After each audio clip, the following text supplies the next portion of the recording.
تو یہ تو نہیں معلوم کہ انہوں نے باقاعدہ صحافت کی تعلیم حاصل کی تھی یا نہیں کی تھی، لیکن ان کا بھی تعلق صحافت سے تھا. ان کے والد صاحب یہ تھے ایک معروف صحافی تھے، الطاف پرواز صاحب، اور یہ بھی بطور صحافی اپنے مضامین لکھتے رہے تھے. ان تینوں نے فوج کی امیج بلڈنگ کے لیے بڑی اچھی اچھی کتابیں لکھی. کرن اشفاق نے جنرل میں سبحان اللہ، جنرل میں بسم اللہ، ایک تھوڑا سا اس نے کریز پیدا کیا فوج کے لیے. جناب بریگیڈیئر سورزادہ صاحب کی کتابیں 2-3 کتابیں ان کی آئیں، وہ بھی یہ تھی کہ فوج کے بارے میں ایک تجسس اور ایک امنگ اس میں پیدا ہوئی ہے. اور پھر ادھر ڈوبے ادھر نکلے، یعنی سہیل پرواز صاحب. ایک دوسری خاص بات جو ان تینوں میں تھی وہ یہ تھی کہ ان کا تعلق ISPR سے تھا یا فوج کے میڈیا سیل سے تھا، اور ان کا کام ہی تھا میڈیا مینیج کرنا. تو چونکہ صحافی بھی تھے، میڈیا مینیج کرنا فوج کی طرف سے ان کا کام بھی تھا، تو ان کی صلاحیتیں بہت ہی نکھر کے سامنے آئیں، جس کو پڑھ کے آج کے نوجوان میں یہ تمنا اور یہ تڑپ پیدا ہو کہ میں پاکستان فوج میں شامل ہو جاؤں. تو جناب اب آتے ہیں ہم اس کتاب کے اوپر جس کا نام ہے پیچ و تاب زندگی، اور یہ پاکستان کے اس صحافی کی کہانی ہے جس نے پنجاب یونیورسٹی سے صحافت کی تعلیم حاصل کی، اور 71 کی وار کے بعد جب پاکستان میں فوج کا مورال بڑا ڈاؤن تھا، وہ فوج میں شامل ہوا، اور اس عزم اور اس حوصلے کے ساتھ کہ مجھے پاک فوج کا مورال بلند کرنا ہے. شاید انہوں نے اپنی تحریر کا آغاز ایک بہت ہی معمولی سے واقعے سے لیا کہ کہیں سے گزر رہے تھے اور کسی بچے نے آ کے ان کو سلوٹ مار دیا. انہوں نے اتر کے اس کو جوابی سلوٹ مارا. جب چلے گئے تو کہتے ہیں میں دور تک دیکھ رہا تھا تو وہ چھوٹا سا بچہ وہ مجھے اسی طریقے سے دیکھ رہا تھا. اس واقعے کو انہوں نے اس طریقے سے کچھ پورٹرے کیا. جب یہ فوجی رسالے الہلال میں چھپا تو پھر اس کی بڑی شہرت بن گئی اور اس میں یہ لکھانے کی فیلڈ میں آ گئے. بریگیڈیئر سورزادہ صاحب نے اس کتاب میں بہت دلچسپ واقعات بیان کیے ہیں، اور ظاہر ہے کہ پوری کتاب تو میں پڑھ کے سنا نہیں سکتا ہوں، لیکن جو چیزیں میرے ذہن میں آ رہی ہیں، مثلا لاہور کے ہارس اینڈ کیٹل شو کا ذکر ہے، جس کے اندر لاہور کے پوری ایلیٹ وہاں بیٹھی ہوئی تھی، ساری سول بیوروکریسی سب بیٹھے ہوئے تھے ذریعے، اور اس میں اتفاق سے کسی پاکستان کے معروف اداکار کی سفارش کی گئی کہ وہ کمنٹری کریں گے. تو یہ چونکہ ISPR کی نمائندگی کر رہے تھے، تھوڑا سا کچھ جزبز ہوئے، لیکن سفارش اتنی تگڑی تھی کہ ان کو موقع دیا گیا اور کہا یہ گیا کہ آپ ہمارا اسکرپٹ پڑھیں.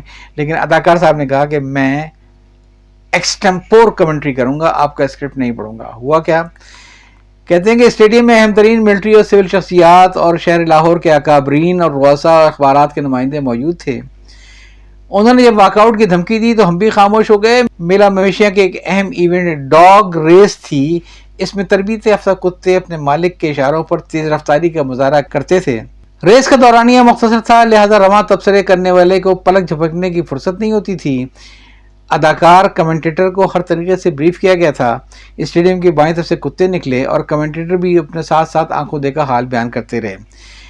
ریس میں شریک کتے کی کمر پر شوخ رنگ کا کپڑا پہنا دیا جاتا تھا، اس پر مخصوص نمبر لکھا ہوتا تھا. اچانک کمنٹیٹر نے نمبر کے بجائے اس کپڑے کے رنگ کو واسکٹ کہنا شروع کر دیا اور تقریباً چلانے کے انداز میں کہتے رہے نیلی واسکٹ والا آگے، بادامی واسکٹ دوسرے نمبر پر، یہ کالی واسکٹ نے بھی زور لگایا سب سے آگے، کمال ہے، اور اس سے ملتے جلتے فقرے بولتے رہے. ہم نے اشاروں میں بات سمجھانے کی کوشش کی تو مزید آواز اونچی کر دی. نیچے VIP سٹینڈ میں کہے بلند ہونے لگے. شکر ہے خاکی رنگ کے پہناوے کے ساتھ کوئی دوڑ میں شریک نہیں تھا، ورنہ ہم فورٹس سٹیم سے سیدھا ملٹری اسپتال جاتے. تو پھر بعد میں ان کی جواب طلبی ہو گئی کہ یہ کیا ہوا تھا. یہ ظاہر ہے اس دور میں زیادہ صاحب کا دور تھا اور ساری آپ کی بیوروکریسی جو تھی جو سول ڈریس میں ہوتی تھی وہ ہمیشہ واسکٹ ہی پہنتی تھی اور وہ کتوں کے نشان لگا رہے تھے کہ بھائی نیلی واسکٹ ہے کہ پیلی واسکٹ پیچھے. اس کتاب کو پڑھنے کے بعد کچھ پرانی یادیں بھی تازہ ہو گئی. مثلا میرے اپنے ذہن میں یہ تھا کہ جہاز کے حادثے میں بہت کم لوگ بچتے ہیں. شاید جو بینک آف پنجاب کے ظفر صاحب تھے، ان کے بارے میں تو مجھے یاد تھا کہ ان کو 2 لوگوں نے، جس نے ایک بیکری کا کوئی ملازم تھا، شاید طارق گجر نام تھا اس کا، اور دوسرا اسی طریقے سے ایک اسٹیٹ ایجنٹ تھا، تو جلتے ہوئے جہاز میں سے ان کو نکالا تھا اور نکال کے فوراً ایمبولینس میں پہنچایا ان کو اور ان کی جان بچ گئی تھی. یہ 2 افراد تھے ایسے جنہوں نے ان کی جان بچائی تھی. لیکن پیچ و تاب زندگی پڑھ کے مجھے اندازہ ہی ہوا کہ اس سے پہلے بھی پاکستان میں ایسا ہی ہو چکا ہے. جہاز گرا ہے، پائلٹ اور کو پائلٹ دونوں مر گئے ہیں، اے ڈی سی کا بھی انتقال ہو گیا ہے، اور بچنے والا واحد آدمی گورنر بلوچستان تھے ایف ایس کے لودھی صاحب. اور کسی چرواہے کے بچے نے ان کو دیکھا اتفاق سے، تو وہ دوڑا دوڑا گیا اپنے گھر سے لوگوں کو بلا کے لایا.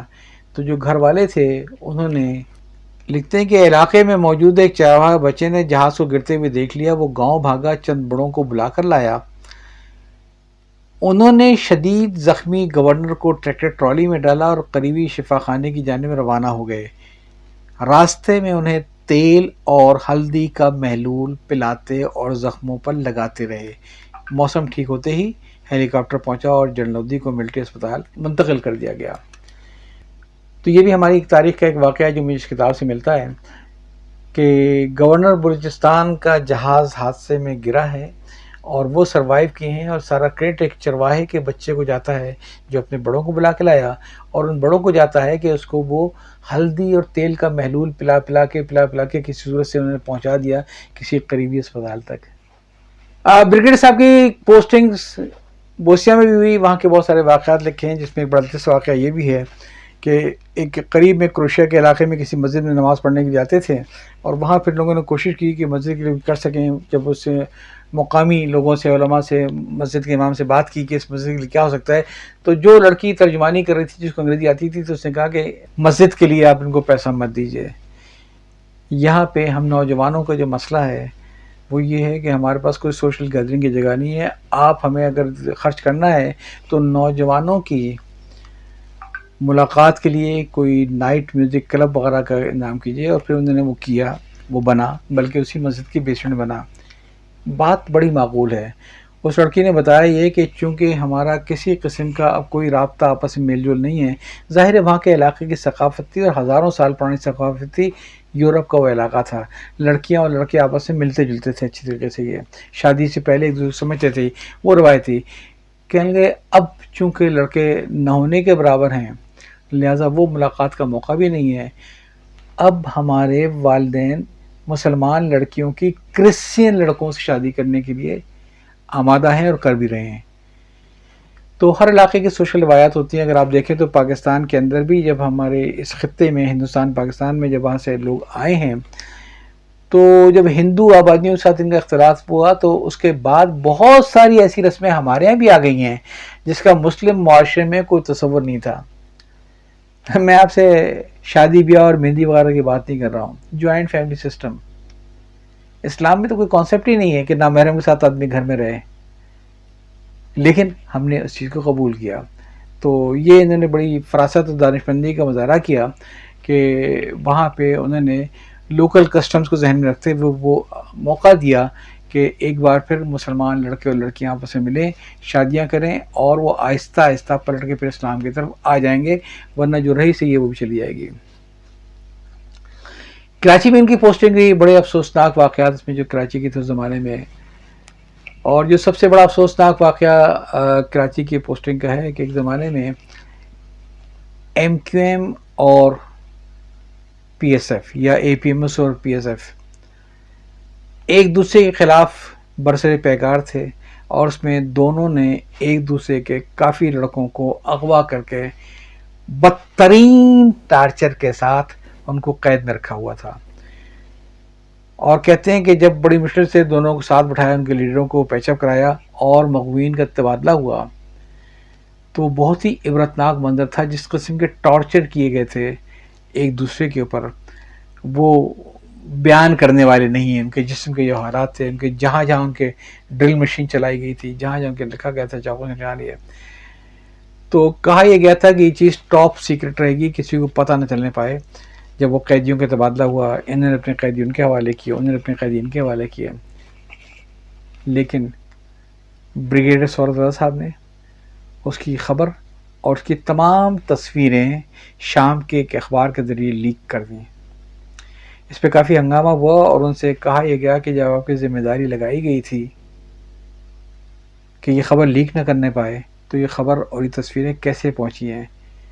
تو بریگیڈیئر سہرت رضا صاحب کا جواب یہ تھا کہ جناب وہ میں نے پہنچائی ہیں، وہ تصویریں میں نے وہ خبریں لیک کی ہیں، اور وجہ اس کی یہ ہے کہ جب وہ ان مغویوں کے تبادلہ ہو رہا تھا تو آپ نے دیکھا نہیں تھا کہ دونوں طرف کے لیڈران جو تھے وہ آپس میں کتنا ہنس میں بول رہے تھے اور کتنا گپے مار رہے تھے. ایسے موقع کے اوپر بھی وہ آپس میں بالکل ایک لگ رہے تھے، اور جو ان کی ایسی بشارت چلی تھی کہ اگر میں یہ نہیں کرتا تو 2-3 دن کے بعد یہ سارا کا سارا ملبہ پاک فوج پہ آ کے گر جانا تھا.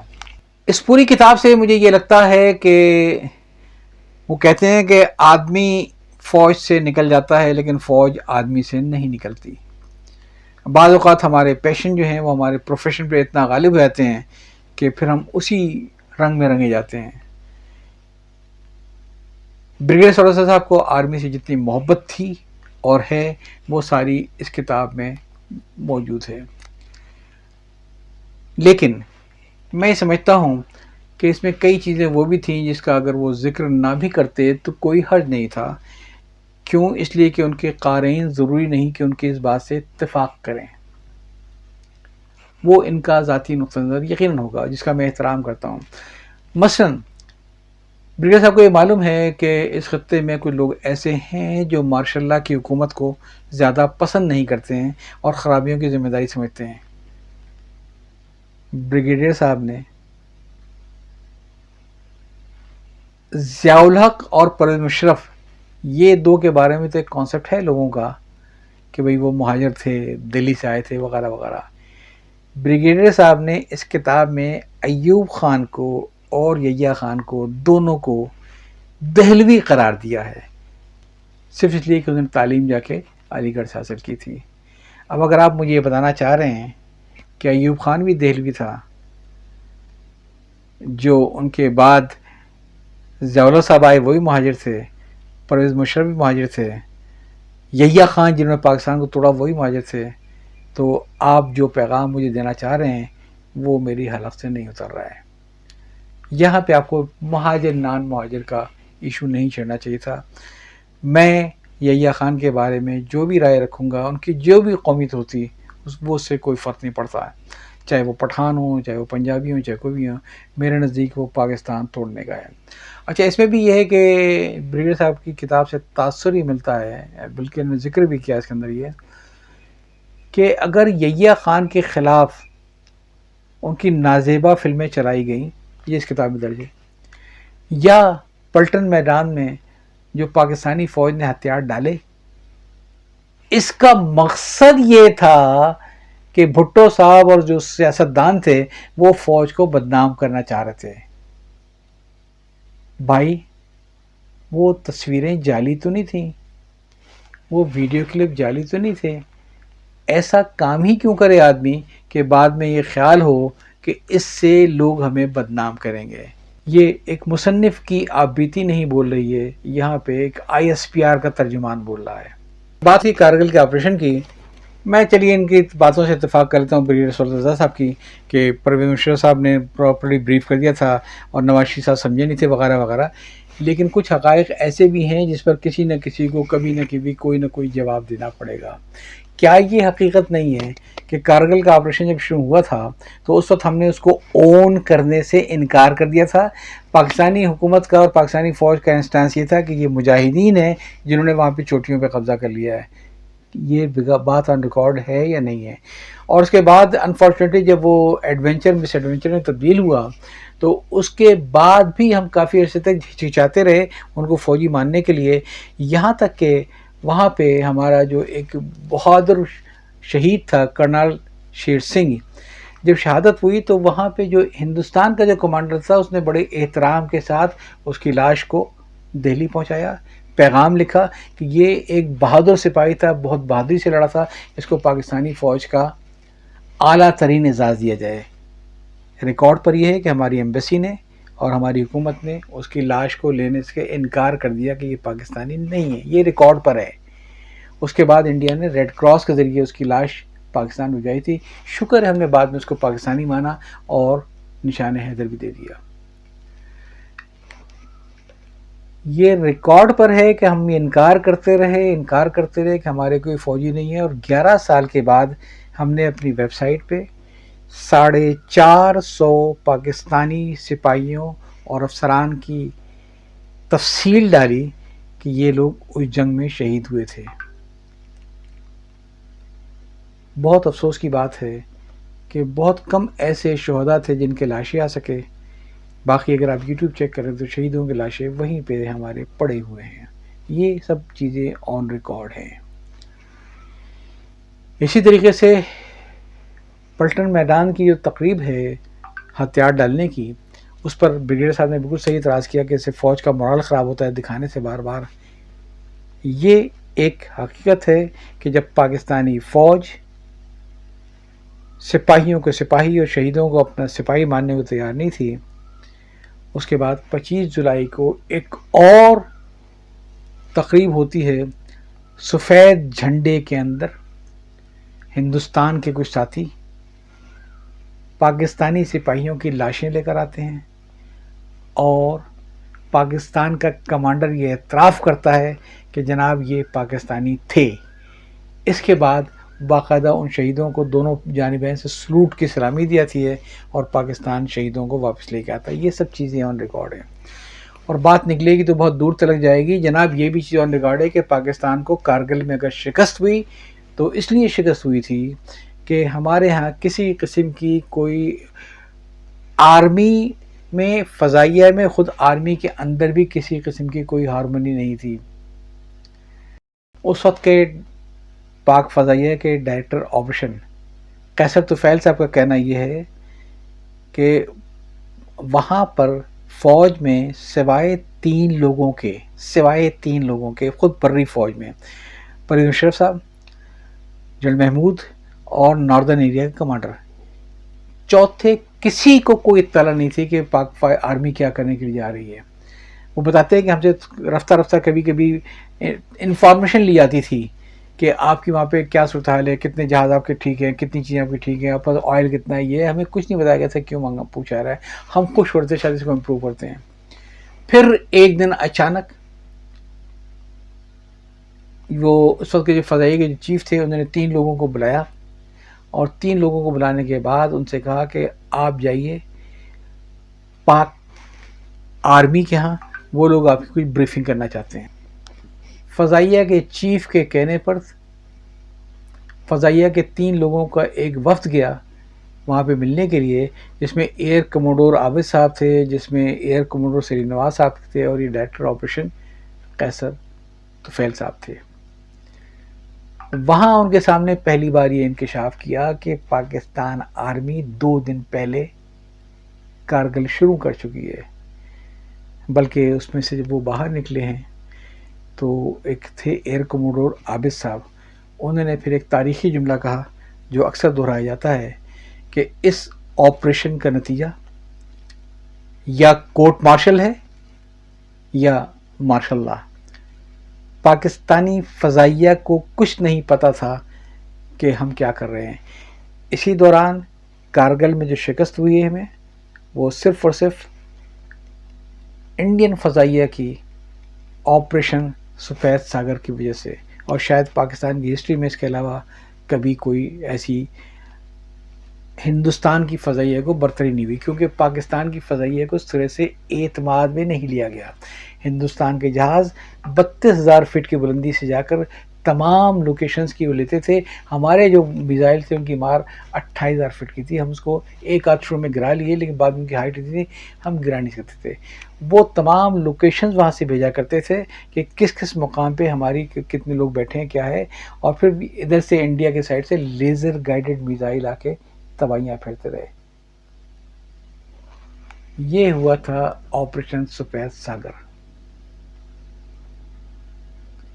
یہ سارے کوئی سیاسی فیصلے نہیں تھے، یہ عسکری فیصلے تھے کہ پاک فضائیہ کو بھی نہ بتاؤ، اور اچانک جب سر پہ پڑی تو معلوم یہ ہوا کہ ہمارے پاس کوئی لائن آف ڈیفینس ہی نہیں ہے۔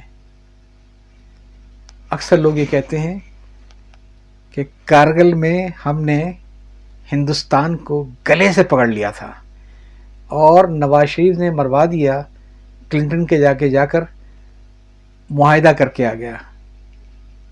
کمال ہے۔ آپ یہ سوچ سکتے ہیں پرویز مشرف آرمی چیف ہو اور بیچارہ اس لیے ہاتھ چھوڑ کے کھڑا ہو جائے اور فوج اپنی ساری واپس ملا لے کہ نواز شریف نے کلنٹن سے مل کے معاہدہ کر لیا. نواز شریف آرمی کی فیس سیونگ کے لیے گیا تھا, آرمی کو اسپیس پرووائڈ کرنے کے لیے گیا تھا. اگر ایسا نہ ہوتا تو بھائی کتنی دیر لگتی تھی, ان کا جہاز پاکستان نہیں اترتا کہ وہ سیدھے اڈیالہ بیٹھے ہوتے. یہ تو آن ریکارڈ ہے. ان کو آپ نے اترنے کیسے دیا؟